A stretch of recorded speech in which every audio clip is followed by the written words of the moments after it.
で、ガーゴイルはどこに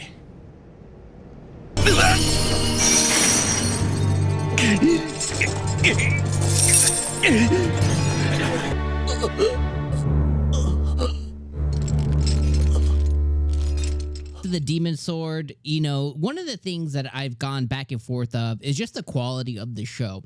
And I think we can all pretty much be in agreement that this is probably one of those trash anime shows that has some semblance of watchability, likability, and the things that we probably really enjoy from shows, even though we know in our heart of hearts it's not that good and it's ecchi but doesn't go all the way into ecchi. And I know I talked about it last week in nauseum of like, if they're going to go down the road of, you know, titty McBitties, then they need to just kind of go all the way in. Like, they need to go full into it. They need to just not dabble the toe or just don't do it at all. This week's episode, I felt like there was very little of that. And I think that's maybe why I like this episode a little bit more. But there's one main reason I really like the episode, but there's another secondary reason, as like I can see why or how the show could be if they didn't push the, you know, the titty narrative, essentially. Like, if they didn't do the bath scenes and all the other stuff. Like, this one had very, very, very light ecchi, which is really just when the main girl, I forget what her name is already, Aurelia, something like that. But when our main girl, Leonis woke her up, and you know, we had like maybe like a little light, you know, she was like in pajamas or something, right? So we had like a little bit of that, and then we had when she was at the Roselia, I was close. When she was at the orphanage or the restaurant orphanage, one of the kids, you know, looked up her dress or whatever, you know. So we had those two minor baby moments this episode, and I think if we got more moments like that, you know, like kind of like a couple of those types of moments throughout each episode, it wouldn't be as bad as when they try and force feed the like full on ecchi shota type stuff that they do. But when they don't go full tilt on that, it makes it like unwatchable in a sense, because it's like either go all in or don't do it at all. You know what I mean? Like, I'd rather just have like this episode, just little flashes of something, you know, as opposed to going full in. Like, they're already cute characters, the maid's cute, the girls are cute, like we already have cute characters. We don't really need for them to like try and make that more, and if they do, go all in or not at all. So the reason, though, that I really liked this episode was one of the things I didn't realize that I really wanted was knowing more about Leonis' backstory. And I hope they deeper dive into this, because this episode showed us kind of how he became the demon lord, right? You know, he got killed and somebody came, you know, some spirit or god or evil or something came to him and said, hey, do you want to get back at this world? And that's how he ended up kind of getting resurrected or healed, and then kind of turned into this follower of, like, you know, the demon and stuff. And that's now his goal after resurrection, is to reinvigorate that demon army and, you know, kind of redo what he did prior. But now in this world in its current state, there's two things. A, is there even a point, considering how far it's fallen, right? Like, this world is already like dying. Like, there's barely anything left.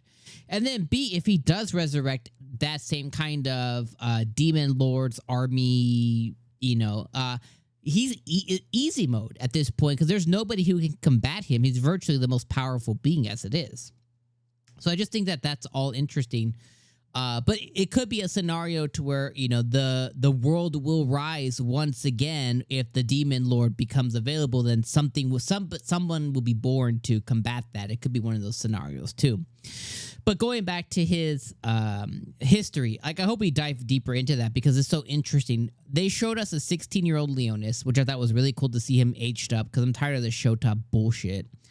So they showed a 16-year-old Leonis, and we found out that he was essentially part of the heroes. He was part of the people who took down the original demon lord, and he was part of the heroes, and he was the holy sword wielder, as he's categorized right now.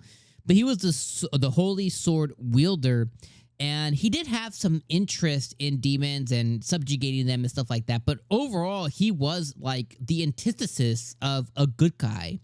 Now, again, like I said, he wanted to dabble in certain things, which led him to astray the way he did. And it was an easier, not compromise, but it was an easier transition because he had some semblance of interest to subjugate and rule over demons as it was already, or experiment with them, as the people who killed him noticed. But, you know, he was a holy sword hero.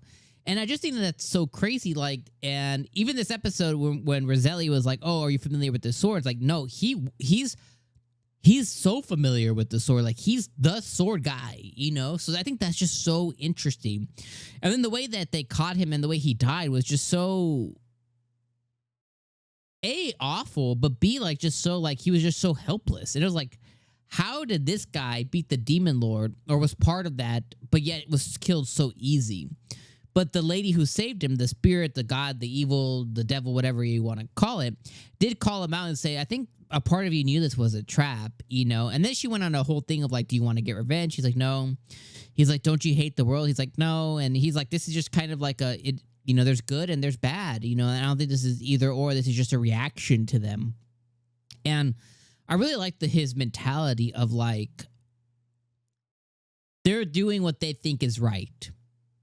Is what it is, you know, like, there's nothing I can do about that. And he didn't want to get back at them or anything. He did it because, you know, for other reasons, but like, ultimately he had the best type of mindset at that point of like, no, they're doing what they think is right, you know, and there's going to be those moments when that right is just, and there's going to be moments when that right is not. So I loved hearing that from him. And I just thought it was so interesting, and, you know, getting to see all of that as well too was just really, really cool. Getting to see, you know, part of his like backstory and everything as well too was just like a really, really cool thing. And they left him there, you know, basically like to die. And the humans did say, you know, one thing before they killed him. They said, you know, like, if he was motivated by like status or money or women or anything, like, they could have not killed him. But because he wasn't, he had his own values. Before he could pose a threat to humankind, they thought this was their last chance. So I just thought that was all so interesting. So anyways, I thought this episode was like a 8, maybe even a 9 out of 10. This episode was awesome. So let me know what you guys thought about this episode down in the comments below. And my friends, I'm going to see you all next week for episode number 5. Peace out.